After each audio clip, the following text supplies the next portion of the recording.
जय हिंद दोस्तों, चलिए शुरू करते हैं विलेन का अगला हिस्सा। आपने विलेन में ये देखा था कि झिल्लियाँ क्या होती हैं आपकी पारगम्य, अर्ध पारगम्य तथा ठीक है सेमी पारगम्य, यानी आप कह सकते हैं कि अर्ध पारगम्य, पारगम्य और अपारगम्य, ये झिल्लियाँ क्या होती हैं। इसके आगे हम ज़रा शुरू करते हैं इसका हिस्सा। तो इसमें अगला हिस्सा जो है वो है परासरण यानी ऑस्मोसिस।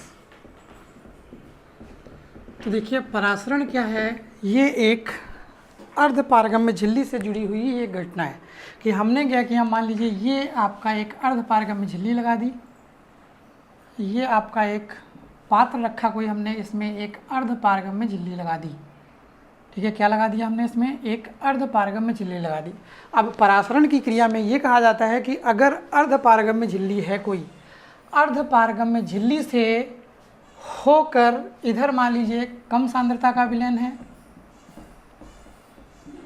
ठीक है, और इधर जो है वो क्या है, अधिक सांद्रता है, तो आप ये कह सकते हैं कि अर्ध पारगम्य झिल्ली के द्वारा कम सांद्रता के विलयन का या कम सांद्रता के पदार्थ का अधिक सांद्रता के पदार्थ की ओर ट्रांसफ़र होना या जाना, अर्ध पारगम्य झिल्ली के द्वारा, यानी अर्ध पारगम्य झिल्ली को पार करके जब कम सांद्रता वाले कण या कम सांद्रता वाला विलयन अधिक सांद्रता वाले विलयन की ओर जाता है, तो इस घटना को हम क्या कहते हैं, परासरण कहते हैं। मतलब कम सांद्रता से, यानी कम सांद्रता से अधिक सांद्रता की ओर।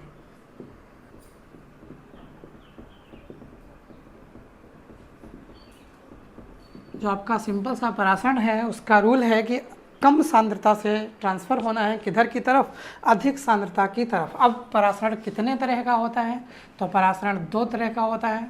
परासरण दो प्रकार का होता है।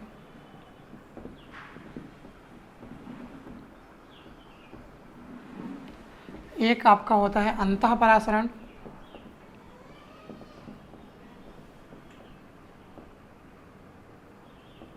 और दूसरा आपका होता है बाह्य परासरण।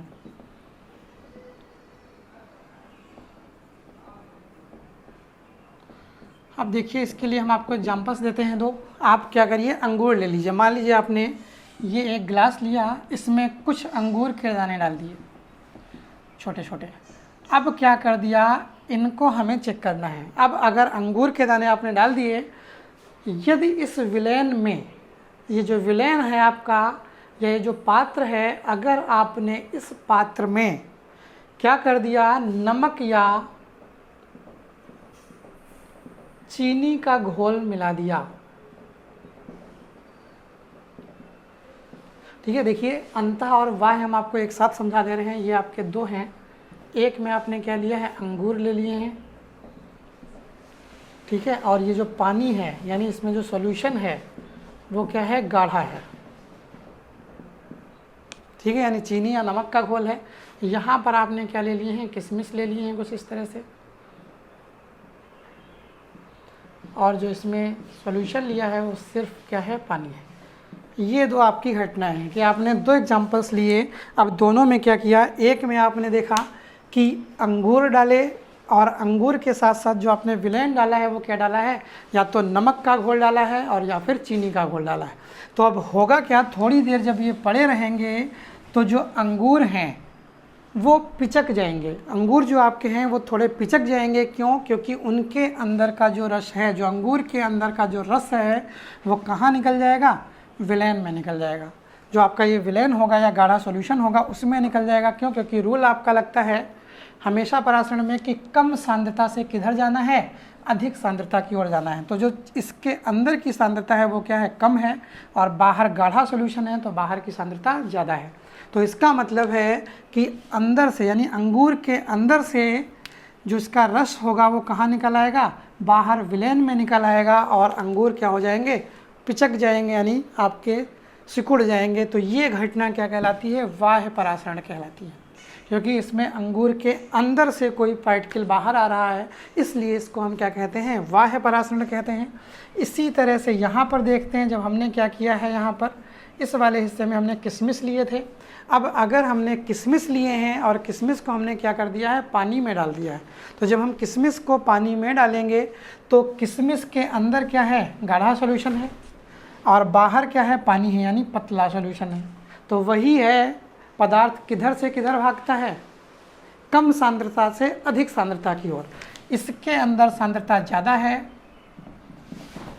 सांद्रता ज़्यादा है, और पानी में सांद्रता कम है, यानी किधर से किधर जाएंगे, कम सांद्रता से अधिक सांद्रता की ओर जाएंगे। मतलब पानी के कण किधर चले जाएंगे, किशमिश के अंदर चले जाएंगे, और किशमिश के जब अंदर जाएंगे तो किशमिश क्या होगी, फूल जाएगी। यानी आप ये कह सकते हैं किशमिश फूल जाएगी। इस तरह से ये वाली जो घटना है, ये कौन सी घटना है, आंतरिक परासरण है, यानी इसमें पानी के पार्टिकल किशमिश के अंदर जा रहे हैं। ये आपकी अंतः परासरण या आंतरिक परासरण की घटना है। अब इसके बाद देखते हैं अगली घटना आती है विसरण, यानी डिफ्यूज़न।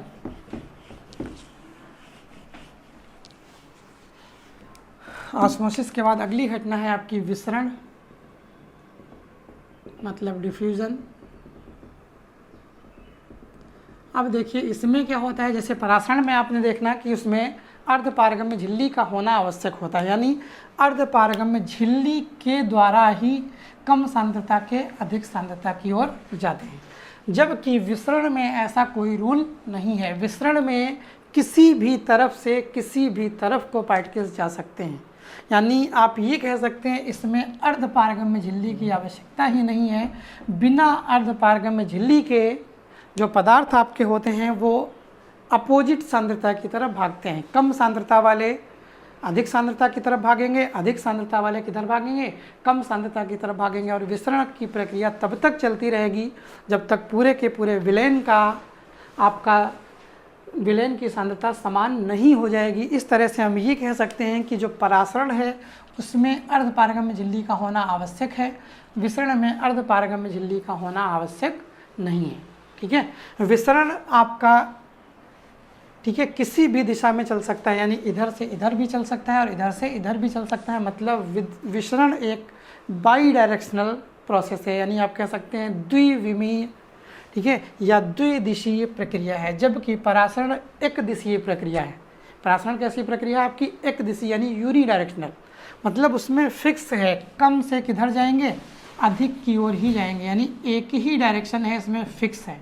जबकि जो आपका ये परासरण हो गया और जो आपका विसरण है, विसरण में ऐसा कुछ नहीं है। कम से अधिक भी जा सकते हैं और अधिक से कम की तरफ भी जा सकते हैं। यानी आप ये कह सकते हैं, एग्जाम्पल्स के तौर पर देते हैं, जैसे आपको हमने यहाँ पर बताया, तो आप ये कह सकते हैं कि यहाँ जो आपने देखा वो परासरण का मतलब है अर्धपारगम्य झिल्ली के थ्रू पार करना। विसरण का मतलब है कि उसमें कोई भी ऐसी चीज़ ना हो। जैसे एग्जाम्पल हम आपको देते हैं, आप क्या करिए, परफ्यूम लीजिए, परफ्यूम का स्प्रे यहाँ करिए और आप देखेंगे कि आप तक वो बिना किसी रुकावट के धीरे धीरे पहुँच जाएगी। तो वो घटना कैसी है, परफ्यूम की है। यानी अब ऐसा नहीं है कि हमने डाला तो केवल हमारे आसपास वालों को ही आएगी, वो दूर तक जाएगी। तो वो घटना कौन सी है आपकी, विसरण की है। अब उसके बाद ज़रा याद करते हैं, ठीक है, इनका जो डिफरेंस है, डिफरेंस में आपने देख लिया कि परासरण में क्या होता है, अर्धपारगम्य झिल्ली की आवश्यकता होती है, जबकि विसरण में किसी भी तरह की किसी झिल्ली की आवश्यकता नहीं होती है। परासरण एक दिशीय प्रक्रिया है जिसमें केवल एक दिशा में जाते हैं पार्टिकल, किधर से, कम सांद्रता से अधिक सांद्रता की ओर। जबकि विसरण क्या है, आपकी द्विदिशीय प्रक्रिया है जिसमें कम सांद्रता से अधिक की ओर भी जाते हैं और अधिक से कम की ओर भी आते हैं।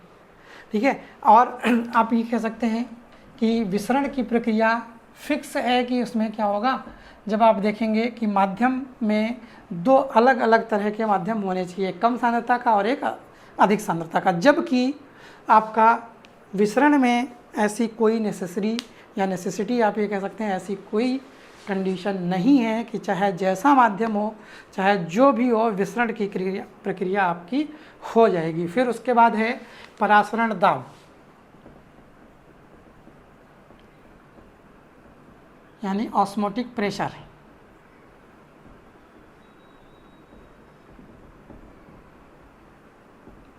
ठीक है, परासरण यानी आपका ऑस्मोटिक प्रेशर। तो देखिए यहाँ पर जब हमने अभी आपको बताया कि यहाँ पर क्या है, एक अर्धपारगम्य झिल्ली लगी है। ये कौन सी है, अर्धपारगम्य यानी सेमी परमिएबल मेम्ब्रेन लगी हुई है। सेमी परमिएबल मेम्ब्रेन यहाँ पर लगी हुई है। अब ये जो सेमी परमिएबल मेम्ब्रेन लगी हुई है, इसके थ्रू हम क्या करते हैं, इधर आपका कम सांद्रता का है यानी इधर आपका डाइल्यूट सॉल्यूशन है, और इधर आपका ज़्यादा सांद्रता का है यानी अधिक सांद्रता का है यानी कंसंट्रेट सॉल्यूशन है। अब होगा क्या, इधर से पार्टिकल्स आपके इधर की तरफ जाते रहते हैं, इधर से पार्टिकल इधर की तरफ जाते हैं, किनसे, अर्धपारगम्य झिल्ली में जो छिद्र होते हैं इनके थ्रू इधर से इधर जाते रहते हैं। अब हम करें क्या, अगर हम इस अर्धपारगम्य झिल्ली पर दाब लगाएं, तो अगर हम दाब लगाएंगे तो क्या होगा, ये पार्टिकल्स, ये जो इसके छिद्र हैं ये कुछ कम होंगे, यानी ये जो कण आपके दिख रहे हैं ये क्या होंगे, पास पास आएंगे। जब ये पास पास आएंगे तो इनके कणों के बीच गैप कम होगा, और इतना ज़्यादा दबा देंगे, एक कंडीशन ऐसी आएगी कि ये जो गैप हैं ये बिल्कुल जुड़ जाएंगे, यानी आप ये कह सकते हैं जब जुड़ जाएंगे तो इधर से पार्टिकल्स इधर नहीं जा पाएंगे। यही सेम जितना हमने दाब लगाया है उसी को हम परासरण दाब कहते हैं। अब दूसरी भाषा में सुनिए तो हम ये कह सकते हैं, परासरण की क्रिया को रोकने के लिए, समझ रहे हैं, परासरण की क्रिया को रोकने के लिए हम जितना अतिरिक्त दाब लगाते हैं यानी बाहर से जो दाब लगाते हैं वो क्या कहलाता है, ऑस्मोटिक प्रेशर यानी परासरण दाब कहलाता है।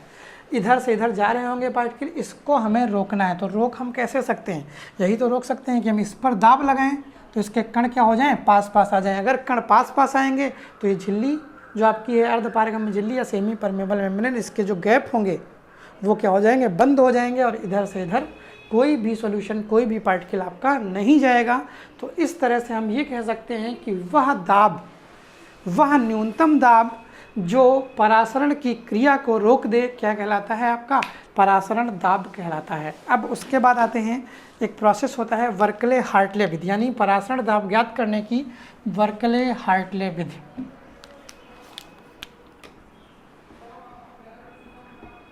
वर्कले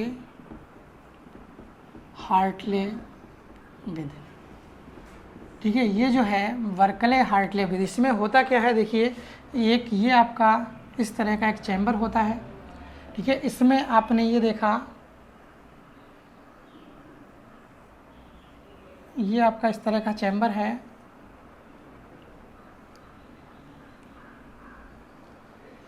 ये। अब यहाँ पर क्या होता है, इस हिस्से में एक थिसिल कीप लगी होती है। ये जो आपका हिस्सा है, इस हिस्से में आपकी एक थिसिल कीप लगी होती है।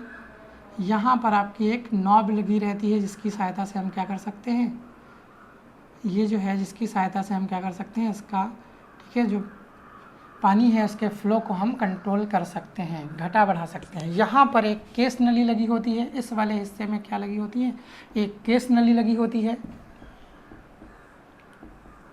यहाँ पर आपका एक पिस्टन लगा होता है इस तरह से, और यहीं से पिस्टन से जुड़ी हुई एक प्रेशर गेज यानी आपकी दाब मापी लगी होती है। यहाँ से क्या होता है, इस तरह से एक आपकी दाब मापी लगी होती है, ये आपकी दाब मापी लगी हुई है। अब करते क्या है, यहाँ पर क्या है, पूरे के पूरे भर में लिक्विड आपका भरा रहता है इसमें, और ये जो मेम्ब्रेन्स होती हैं इसकी, ये सेमी परमेबल मेम्ब्रेन्स होती हैं। ये जो मेम्ब्रेन्स होती हैं वो क्या कैसी हैं, सेमी परमेबल मेम्ब्रेन्स होती हैं। अब हम करते क्या हैं, सबसे पहला काम हमारा ये है कि हमने इसको ओपन यानी आप कह सकते हैं जो आपका दाब है वायुमंडलीय उस पर रखा हुआ है। अब उसके बाद हम क्या करते हैं, जैसे मान लीजिए इसमें हमने क्या किया, इस लेवल तक पानी भर दिया, तो ये सेम इस लेवल तक रहेगा। अब हमने क्या किया, इसके बाद हम करते क्या है, इस नॉब को थोड़ा ढीला करते हैं, तो ये पानी कहाँ जाता है, इधर की तरफ आ जाता है। यानी पानी कहाँ चला गया, इसमें जो जल का स्तर होता है वो क्या हो जाता है, डाउन हो जाता है। यानी जल का स्तर कहाँ तक आ गया, मान लीजिए ये यहाँ तक आ गया, और ये यानी इस तरह से इसके जल का स्तर आ गया। अब हमें करना क्या है, इसमें हमें पिस्टन को दबाना है। जब हम पिस्टन दबाएंगे तो देखिए यहाँ पर दाब पड़ेगा, जब दाब पड़ेगा तो फिर ये पानी भागेगा ऊपर की तरफ। तो हम जब पिस्टन को दबाते हैं तो ये पानी फिर ऊपर की तरफ भागता है, और हम पिस्टन को इतना दबाते हैं जब तक पानी अपने पहले वाले तल के बराबर नहीं पहुंच जाता है। जैसे ही अपने पहले वाले तल के बराबर पानी पहुंचता है हम पिस्टन को रोक देते हैं और वही दाब हम इस दाब मापी से नोट कर लेते हैं। यही हमारा परासरण दाब होता है। क्लियर हुआ नहीं क्लियर हुआ? हमने क्या किया, एक अरेंजमेंट लिया, इसमें हमने कोई सॉल्यूशन भरा, यहाँ पर ये अर्धपारगम्य झिल्लियाँ लगी हैं। अब उसके बाद हमने क्या किया, इसको नॉब को खोल दिया और इनको खाली कर लिया। अब इसके बाद हम क्या करते हैं, यहाँ से प्रेशर लगाते हैं और प्रेशर लगाने के बाद इतना प्रेशर लगाते हैं कि ठीक है, जब तक पानी का लेवल पहले वाले लेवल की तरह पर ना आ जाए। जैसे ही पानी का तल पहले वाले पानी के तल के बराबर आता है हम क्या करते हैं, रोक देते हैं और इस वाली दाब मापी से उस दाब को नोट कर लेते हैं। वही हमारा क्या होता है, परासरण दाब होता है। अब उसके बाद अगर आप देखते हैं तो उसके बाद आपका आता है वाष्प दाब में अवनमन। वाष्प दाब में अवनमन, तो देखिए जो अवनमन या डिप्रेशन होता है इसका मतलब होता है कमी। यानी जो अवनमन वर्ड है इसको डिप्रेशन बोलते हैं, तो इसका मतलब होता है कमी। यानी वाष्प दाब जो आपका होना चाहिए उसमें अगर किसी भी तरह की कोई कमी हो गई तो हम कह देंगे कि उसका क्या हो गया है, अवनमन हो गया है। अगर बढ़ोतरी हो जाएगी तो हम कह देंगे कि उसका क्या हो गया है, उन्नयन हो गया। हम आपको एक एग्जाम्पल देते हैं। जैसे मान लीजिए, ठीक है, चाय तो लगभग सभी लोगों ने बनाई होगी, नहीं बनाई है तो पानी रख के देख लीजिएगा आप एग्जाम्पल, कि आप पानी रखिए उबलने के लिए। ठीक है, आपने क्या रखा, एक भगोने में पानी रखा उबलने के लिए। अब पानी उबल रहा हो, अब आप देखेंगे कि अगर हम क्या कर दें, उसमें हम चीनी मिला दें। अगर हम उसमें चीनी मिलाते हैं तो पानी का उबाल क्या हो जाएगा, कम हो जाएगा। अगर हम चीनी मिलाते हैं तो पानी का उबाल कम हो गया। करके देख लीजिएगा एक्सपेरिमेंट, आसान सा है। अगर हमने उसमें चाय की पत्ती मिला दी तो हम देखेंगे कि पानी का उबाल क्या हो गया, बढ़ गया। अब दोनों केसेस को हम ज़रा देखने की कोशिश करते हैं कि आखिर किसमें क्या हुआ। अब मान लीजिए जो पानी उबल रहा था वो 100 डिग्री पर उबल रहा था। ठीक है, जो पानी था वो कितने पर था, 100 डिग्री पर था, यानी 100 डिग्री पर उबल रहा था। अब हमने अगर इसमें चीनी मिला दी और उबाल कम हो गया तो इसका मतलब है क्वथनांक कितना हो गया होगा, 104 या 105 हो गया होगा, तभी तो 100 पर नहीं उबल रहा है। ये बात हमारी समझ पा रहे हैं? हमने चीनी मिलाई तो चीनी मिलाने पर हुआ क्या, 100 डिग्री पर ये उबल रहा था, इसका टेम्परेचर तो 100 ही डिग्री रहा। हमने टेम्परेचर तो कम किया नहीं, टेम्परेचर इसका 100 डिग्री रहा, लेकिन उबाल कुछ कम हो गया। तो उबाल कम क्यों हुआ होगा, अब इसका बॉइलिंग पॉइंट कितना हो गया, 104 या 105 हो गया होगा, तभी ये 100 डिग्री पर उबल नहीं रहा है। मतलब बॉइलिंग पॉइंट क्या हो गया, बढ़ गया। अगर आपका क्वथनांक बढ़ गया तो इसका मतलब है चीनी मिलाने पर क्या हो गया, उन्नयन हो गया। ठीक है, हमने जब चीनी मिलाई तो क्वथनांक में क्या हो गया, उन्नयन हो गया, यानी बढ़ोतरी हो गई। अब उसके बाद अगर हमने चाय की पत्ती मिलाई तो जब चाय की पत्ती मिलाएंगे तो आप देखेंगे कि उबाल बढ़ जाता है। इसका मतलब है टेम्परेचर तो कितना रहा, 100 डिग्री रहा। 100 डिग्री पर जो कम उबल रहा था वो अब चाय की पत्ती मिला देने पर ज़्यादा तेज़ उबलने लगा। तो इसका मतलब है इसका जो क्वथनांक था वो 95 या 96 आ गया होगा, तभी तो 100 पर ज़्यादा तेज़ उबल रहा है।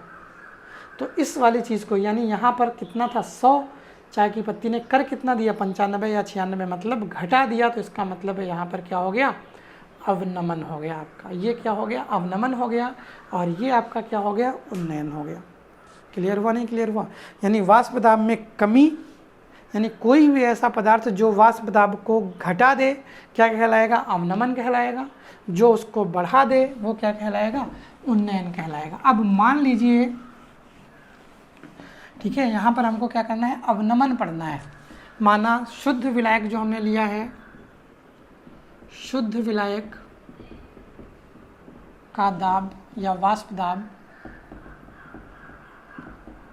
कितना मान लें हम, P मान लें। अब हम कह दें कि उसमें हमने कुछ मिला दिया, तो जब मिला देंगे तो क्या बनेगा, विलयन बन जाएगा। भाई ये तो शुद्ध विलायक था, अब उसमें हम कोई चीनी या कुछ भी मिला देंगे तो क्या बन जाएगा, हमारा विलयन बन जाएगा।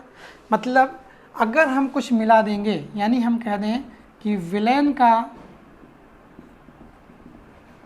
वाष्प दाब बराबर P S, S for solution, यानी जो सॉल्यूशन यानी विलेन का जो दाब हो गया वो कितना हो गया, पी एस हो गया। अब ये कह रहे हैं कि अवनमन हमें देखना है यानी कमी, तो आपका था कितना, पी, रह कितना गया, पी एस, यानी ये कुछ कम हुआ होगा क्योंकि हमें कमी निकालनी, तो इसका मतलब है जब हम मिलाएंगे तो कुछ कम ही तो हो रहा होगा। तो पहले कितना था पी, अब कितना रह गया पी एस, तो इसका मतलब कमी कितनी आई, पी माइनस पी एस, यानी जो वाष्प दाब का अवनमन आया, वाष्प दाब का अवनमन जो आया वो कितना आया, P माइनस पी एस आपका आ गया। अब वर्ड होता है आपेक्षिक अवनमन,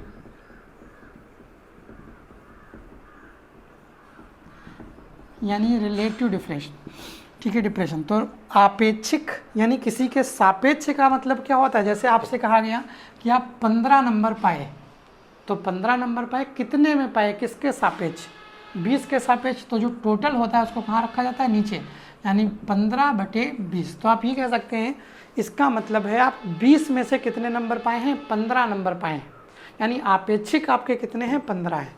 तो आपेक्षिक का मतलब हो गया कि हमने क्या किया, P माइनस पी एस, और टोटल कितना था, P था, तो ये आपका क्या हो गया, आपेक्षिक अवनमन हो गया, यानी रिलेटिव आपका डिप्रेशन हो गया। ये आपका यानी वाष्प दाब में अवनमन हो गया आपका ये, और वाष्प दाब में आपेक्षिक अवनमन आपका क्या हो गया, P माइनस पी एस अपान P, ठीक है। अब इसके बाद देखिए एक वर्ड और आपका होता है, वो हालांकि दूसरे चैप्टर का है लेकिन फिर भी हम बता रहे हैं, मोल प्रभाज। ये इसलिए बता दे रहे हैं क्योंकि अभी आपका काम लगेगा इसका। तो ये वर्ड आपका होता है मोल प्रभाज। तो मोल प्रभाज को हम बोलते हैं मोल फ्रैक्शन। फ्रैक्शन जो वर्ड है, फ्रैक्शन का मतलब हिस्सा, यानी जैसे हमने कह दिया कि 10 रुपये हैं, अब वो जो 10 रुपये हैं उसमें से हमारा हिस्सा कितना है, ठीक है, जो 10 रुपये हैं उसमें से हमारा हिस्सा मान लीजिए, ठीक है, 3 रुपये का है, तो 3 हमारा हो गया, टोटल किसका हो गया 10, यानी आप ये कह सकते हैं 10 में से 3, यानी हमारा हिस्सा कितना है, 3 है, तो इसको हम क्या कह देते हैं, फ्रैक्शन कह देते हैं। फ्रैक्शन का मतलब होता है हमारा भाग, यानी भाग बटे कुल भाग, यानी आप ये कह सकते हैं जितना हमारा हिस्सा है टोटल में से, टोटल से उस संख्या को, हमारे हिस्से को भाग कर दीजिए तो क्या मिल जाएगा, फ्रैक्शन मिल जाएगा। अब देखिए यहाँ पर देखते हैं कौन कौन से पदार्थ होते हैं, विलेय और विलायक। अब ये कहा गया विलेय के मोल मान लीजिए कितने n, विलायक के मोल बराबर कैपिटल N, तो कुल मोल कितने हो जाएंगे,